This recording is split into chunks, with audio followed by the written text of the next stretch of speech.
It's important to remember that fascism did not start in Nazi Germany, but in fact developed first in Italy.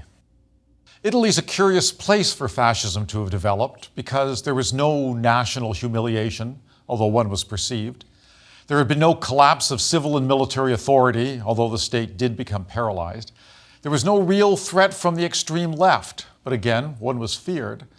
Nothing, in other words, that would suggest a national trauma that might lead the Italian people to follow a dictator claiming to be Italy's savior. Well, what then led to the articulation of the fascist ideology in the Italian peninsula? Well, Italy was a new country, created by the unification of a mosaic of states, many of which were previously dominated by foreign powers, as we've seen. And unlike Germany, united at exactly the same time, the result was not the creation of a powerful, dynamic economic and military power, but the establishment of a hesitant, weak state. Italy had few natural resources, very little industry, and its agriculture was compromised by millennia of poor cultivation techniques. It was a land of peasants, with a small but influential intellectual middle class and a dominant group of large landowners and aristocrats, who together with that professional middle class, to which it was very closely associated in marriage and in attitude, largely controlled society, controlled the economy, and certainly controlled politics. In addition to these circumstances, unification had been very much a mixed blessing, as the cities of the north benefited greatly, but the regions south of Rome decayed even beyond the conditions left by the Bourbons. The land in the south was arid and rocky, the peasants were brutalized by rapacious landlords and criminal bands, and the very small middle class was concentrated in the large cities like Naples or Palermo. What had been a self-sufficient agricultural economy, moreover, in the Kingdom of the Two Sicilies, completely collapsed once the tariffs protecting southern agriculture were removed with unification. Illiteracy in the south was 90%, and unemployment high and endemic. So it was that in many ways, after the unification of the country, the South became a despised and oppressed colony of Turin and Rome. Although Italy was still poor and divided despite unification, it now, though, had ambitions to compete with Northern Europe as a major power. Well, what are those other forces, though, that had united the kingdom that we have seen as acting together with nationalism in order to create the state of Italy at the time of the Risorgimento? In particular, what about liberalism, which had formed that partnership with nationalism in order to create the dynamic force that had created the Italian kingdom? Well, simply, liberal democratic representative government in the new Kingdom of Italy was a fraud. From unification until 1882, only 600,000 adult males out of a population of 25 million could vote because of extremely strict property and literacy qualifications. Between 1882 and 1912, the franchise was broadened to 2 million. Still, less than 10% of the population actually enjoyed the franchise. It was only after 1912 that all adult males over the age of 30 were given the vote. Even then, complicating the restricted franchise was the problem of the Roman Catholic Church, occasioned by the prisoner of the Vatican, otherwise known as the Pope. As a result of his interdict, many Roman Catholics abstained from voting or political activity to protest the Italian government's treatment of the papacy and the Church. And often these were men of high moral character. These were the very individuals who should have been most active in government in order to establish principles and ideals that may, to a degree, have diluted some of the more radical or dangerous of the positions that began to arise in Italian life. But because they were informed by the Church that they should not vote, they should not hold public office, they didn't. And so they put themselves aside and were not active participants in their nation. In addition, the long Italian tradition of government corruption, inefficiency, and since unification, the domination of the civil service by middle-class functionaries from the north, added to the generally low esteem in which government was held. It was very difficult if you were a peasant or if you lived in an area that spoke dialect to deal with an official who spoke a language that you largely could not understand and who could not understand yours, who came from a social environment that didn't understand the way that you lived, who had very little sympathy with the traditions of your neighborhood. But this, in fact, is largely what happened, that the functionaries that began to populate the national civil service were very often from the large northern cities, and they were often assigned to rural areas in the south where they had very, very little sympathy and no roots. So in fact, it was extremely difficult for Italian government to operate efficiently, even if it could. Moreover, to cheat or to defy the government was often seen as an act of heroism, in fact, an act of social conscience, and this had very deep roots in Italy. We have to remember that until the Risorgimento, much of Italy was ruled by foreign powers. To pay your taxes, then, would be in fact to pay for your own oppression, would be to pay the salaries of the soldiers that were keeping you under the control of the Austrians. So to cheat on your taxes, to not pay your taxes, to not cooperate with government, to not cooperate with the police, these things were seen as patriotic acts. And after 300 years, these sorts of attitudes are extremely difficult to root out of any national collective unconscious. Finally, Italy underwent a remarkable explosion of nationalism after unification. This was stimulated by the nationalist newspapers, the journals, the politicians, and the speeches of everyone during the Risorgimento that had promised such great things of the new nation. Unfortunately, Italian journalists and politicians came to believe their own rhetoric. They came to believe that Italy would become a great power, industrialize, join the older nations of Europe as an equal. And dangerously, the United Kingdom of Italy would restore the still unredeemed areas of the historic and national fatherland. Trieste, the South Tyrol, the Trentino, the Dalmatian coast and the Istrian Peninsula, areas still under Austro-Hungarian control. This significantly was known as Italia Irredenta, the unredeemed Italy. The language of religion then informed the language of Italian nationalism, and it became not just an act of heroism, it became an act almost of divine destiny. And this too became part of the Italian rhetoric and their belief that they had this duty to fulfill the dreams of their fathers and to create a land that would encompass all Italian-speaking people. Italy, they believed, once united, could begin the process of rebuilding the Roman Empire, would establish colonies in Africa as the British, the French, the Belgians, and the Germans had done. And in fact, the Italians did embark upon an imperial policy very, very quickly afterwards.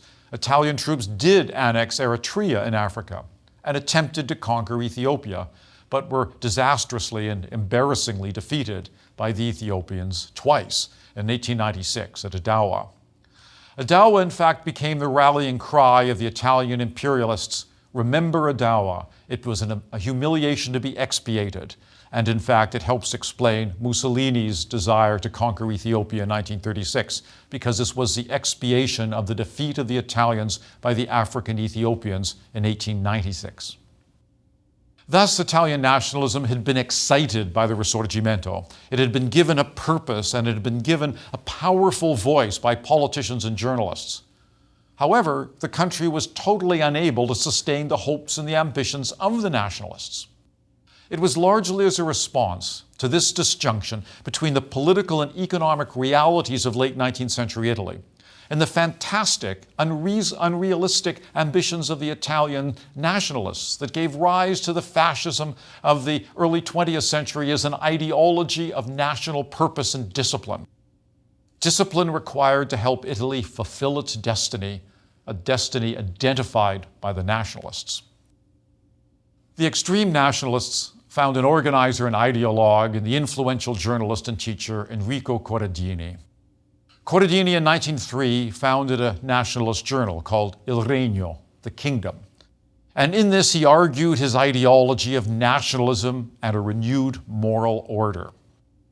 Corradini taught that Italy could never achieve her destiny unless the courage, moral temper, sacrifice, and discipline of the people were reconstructed to compensate for Italy's lack of natural resources, the unsophisticated nature of the economy, and the historical burden of political fragmentation which was just so recently overcome.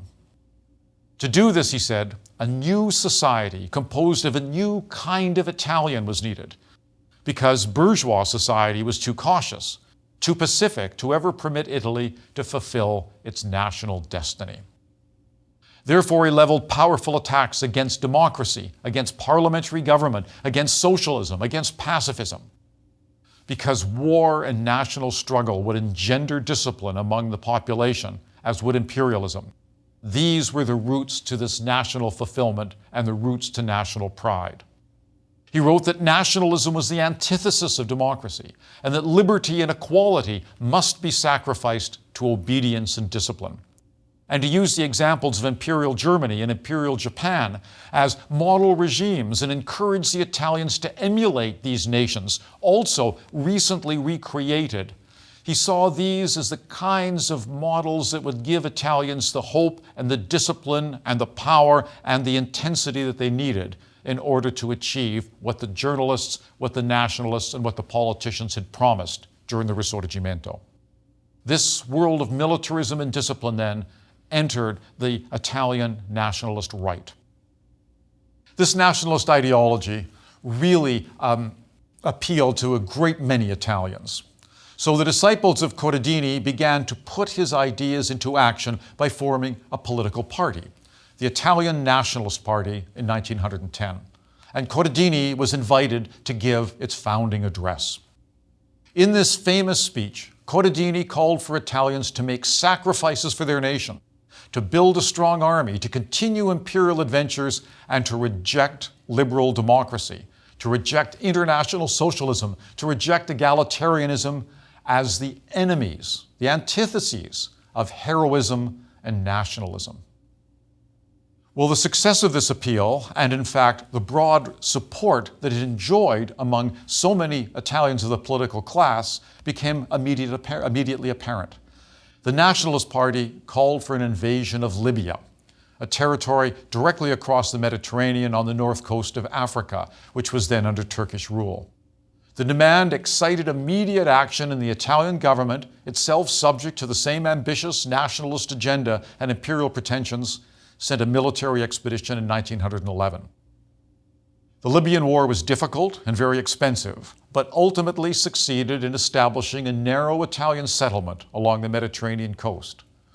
This wasn't much, but it meant that Italy could now again call herself an imperial power with an empire that extended beyond Eritrea into the coast of North Africa. And the humiliation of Adowa was then, in part, expiated. During the 1913 parliamentary elections, the Nationalists elected only 3 members to the Chamber of Deputies, a rather pitiful showing. But that is not the point. They had become a national party with a national voice and a national presence. The campaign represented an almost romantic appeal to the quest for power and its exercise as a kind of religion, a religion of action on the part of an elite of patriots, composed of men of moral courage. And attracted to this message were authoritarians and those wanting direct, usually violent action, which was characterized positively as a patriotic act. It was continually believed and spoken in this nationalist circle that to act is better than to think. To act is better than to talk. And of course, the most direct action, violence, would have the most immediate result. It was the outbreak of the First World War that was critical for the Italian nationalist right then, as we can see. During 1914, anarchists, republicans, and socialists staged strikes, riots, and demonstrations in opposition to the war, which, according to the Triple Alliance, Italy should have joined on the side of the Germans and Austro-Hungarians. But these demonstrations were in fact against war and against joining the alliance. And the elected liberal government was completely paralyzed, as it usually was, not knowing how to respond. There were obligations under the treaty which didn't require that Italy enter the war immediately, but still had some moral obligation. And then there were the demonstrations within Italy itself that said under no circumstances should Italy enter the war, remain neutral. The nationalists, though, who saw war as, again, this romantic, heroic act of moral courage, took to the streets themselves. They forced shops to open in defiance of the socialist calls for general strikes. They protected those shopkeepers that chose to remain open under that same defiance to the socialists. The lower middle classes, the artisans, the shopkeepers, as well as a large number of intellectuals and journalists, demanded some form of action to impose some kind of order, to allow for the benefits that a united Italy had promised. The disruptive tactics of the left alienated and frightened many of these citizens, and they too then began taking to the streets, marching behind the nationalists who at least shared their nationalism, and also very clearly and violently shared their distrust and fear of the left. The small shopkeepers, the artisans, those of little property wanted to protect and secure the property they had, and they felt that the nationalists would do so, whereas the socialists and the revolutionaries, in fact, threatened it. When Italy entered the war in 1915, on the side of the Entente, despite their inclusion in the Triple Alliance, the nationalists rejoiced. War was glorified in their ideology, and the extreme nationalism precipitated by the outbreak of war completely silenced the left. Moderate socialist leaders rallied to the war, as they had done right across Europe, as we've seen. And the far left was silenced by popular opinion, by exile, by arrest. This left the right ascendant, and the loudest political voice in Italy was the nationalist right. The nationalist fervor was directed, of course, against the Austrians, because centuries of Habsburg oppression had been remembered, and the continued Habsburg control of Italian-speaking territory was seen as an affront to Italian nationalism and a belief that Italians were held in repressive servitude to an imperial power that had no right to be there. Well, one of those converted by the war and by a hatred for Austria was a fiery socialist journalist, Benito Mussolini. Mussolini wasn't born into the Italian elite. He was the son of a village blacksmith and part-time school teacher. But he was more naturally attracted then to the Marxist socialist message of revolution. Indeed, up to 1914, he was an active, engaged, committed ideological revolutionary socialist. He became a journalist and a very powerful orator, leveling invective against the nationalists, against the church, and against the elites. He was a convinced internationalist. He was a revolutionary. He was a radical. He attacked the imperialism of the Libyan campaign of 1911, but said that it provided an opportunity for the proletariat to provoke revolution at home and to establish a Marxist regime.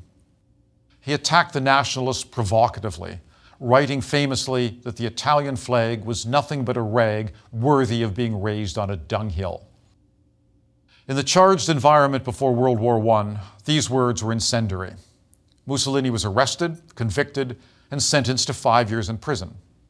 True, he was released after only a few months, but these events had given him national notoriety. He was a national spokesman for the revolutionary left, and his powerful voice, his rhetorical skill, and his ability as a journalist turned him into the voice for the revolutionary left. He became the revolutionary spokesman then and began to attack the moderate socialists. He succeeded, in fact, in having the moderate socialists thrown out of the Italian Socialist Party as being not socialist enough. And he was rewarded for this with the editorship of the Socialist Party newspaper, Avanti, which in Italian means forward. It still exists, and it still is the Socialist Party newspaper. He then used this forum to propagate his own particular violent ideas. For example, he unleashed his hatred of the church, of the established classes. He wrote vituperatively against the liberal-dominated Italian government. He advocated violence, supporting the disruptive actions of the socialist extreme left and calling for even more concentrated attacks on the bourgeois society he so detested. Mussolini then became the most conspicuous leader of the radical Italian socialists. What changed? How is it that this revolutionary socialist internationalist firebrand transformed into the leader of the extreme right, the extreme nationalists, and the founder of Europe's first fascist party? Well, he said it was the First World War. He said it was World War I that transformed him from a Marxist revolutionary into a fascist nationalist, because he saw the war as a crusade to free Italians still under Austrian rule.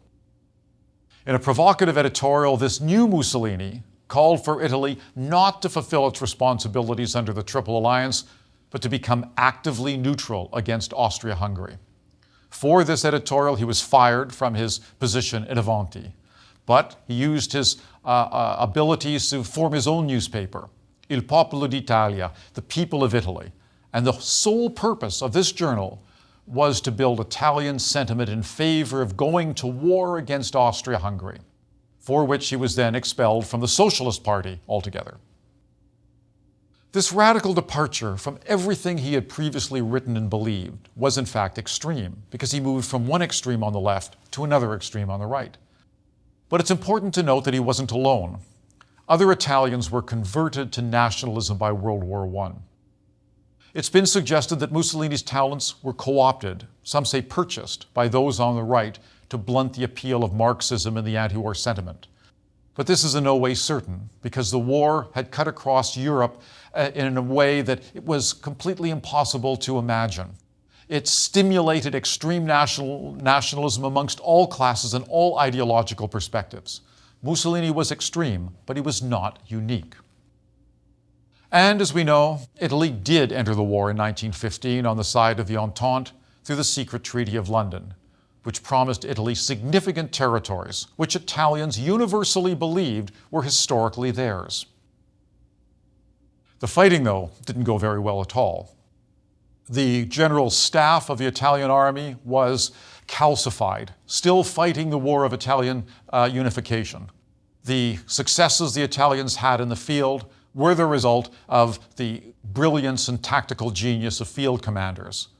Italy lost 500,000 men in this fighting. Italy acquired huge foreign debts. In fact, the cost of the war was twice that of all government expenditure from the period of unification in 1861 up until 1913, an incredible amount of money, all of it borrowed.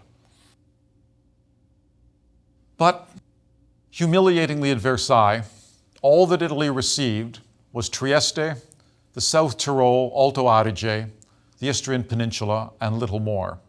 In other words, those territories either on the Italian peninsula itself or at the headlands of the Adriatic.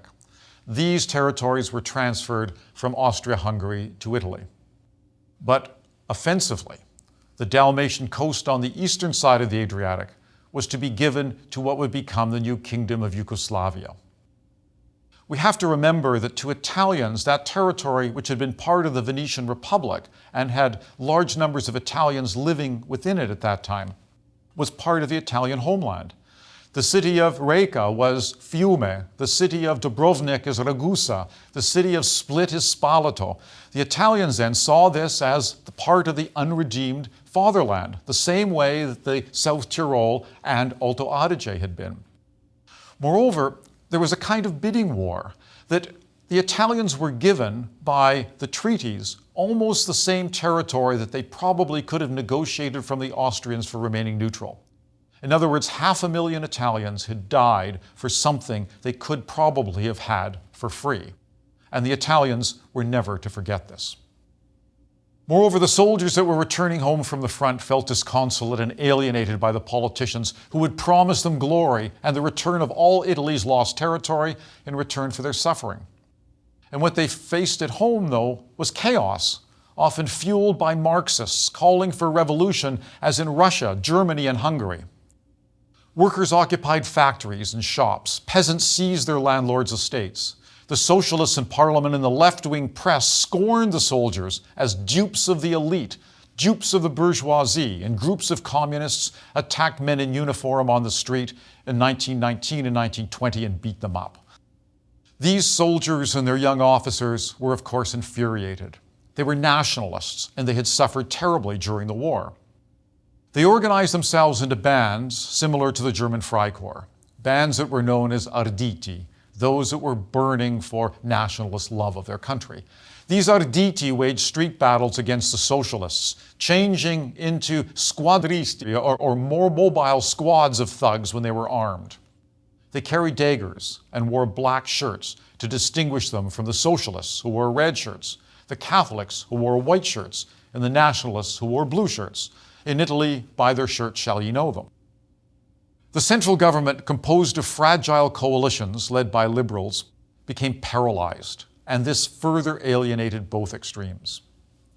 In Rome, this succession of weak governments, weak coalitions, alienated both the nationalists and the communists. Industrialists and landlords were frightened by the strikes and the attacks on their property. Shopkeepers were alarmed by street demonstrations and attacks on their businesses. And a great many citizens were worried that Bolshevism would descend upon Italy, seeing the 1919 revolts in Germany and Hungary, and of course the Russian Revolution. Fascism then met a need in Italy, a psychological, political, social, and economic need. The name comes from the groups known as fasci. These were composed of those black-shirted squadristi who had formed from unemployed, alienated, angry ex-soldiers in 1918-1919.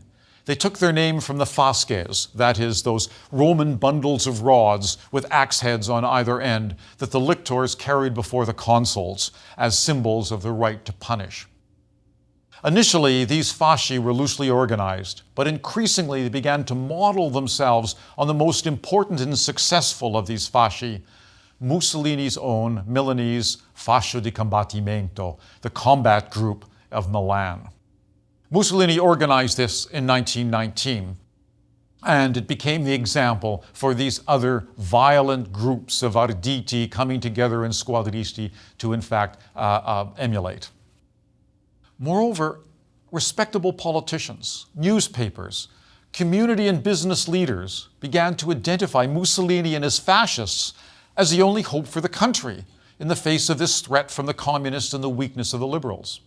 Acts of violence against Marxists in public places were praised in the press. Fascist thugs breaking up socialist or communist rallies or driving occupying workers from factories were celebrated in fashionable houses, recorded in the mainstream press as heroic. Many in Parliament saw this direct action as a natural corrective to the tactics of the revolutionary left, which was just as violent. In 1921, the fascist-supported candidates took 35 seats in the election of that year, and the Fascist National Party was created. But even with this small base, Mussolini was able to effect a rightist coup, in fact, almost compelled to do so. The fascist coup resulted from the stasis that had developed in government and the growing belief that only Mussolini and his party could protect Italy from Bolshevism and restore both order and national pride. In October 1922, Mussolini and his black shirts marched on Rome. The liberal government was as phlegmatic as usual, didn't do very much until only when they saw that this was a serious threat, went to the king, Victor Emmanuel III, and said, please declare martial law so we can deal with the fascists marching on Rome. Victor Emmanuel did not declare martial law. Instead, he invited Benito Mussolini to form a government as prime minister. The king had become a fascist as well. What followed was the total fascist control of government, the destruction of the liberal parliamentary constitution of Italy. Senior positions in the military, the police, the civil service were all filled by fascists. A majority of fascist senators were appointed. Mussolini changed the electoral laws so fascists automatically enjoyed a two-thirds majority in parliament. And by 1925, Italy had become a one-party totalitarian dictatorship. Mussolini abolished all opposition parties, imposed censorship of the press, took total control of the army and local and national government offices, and he created a secret police. In 1929, he reached an accord with the Catholic Church in the Lateran Treaties, which established the Vatican as a sovereign state and declared its territory neutral, and even provided some reparations for the land and property lost during unification. He made Catholicism the official but not the sole religion of Italy, bringing the Catholics back into Italian national life with, of course, a natural sympathy for fascism.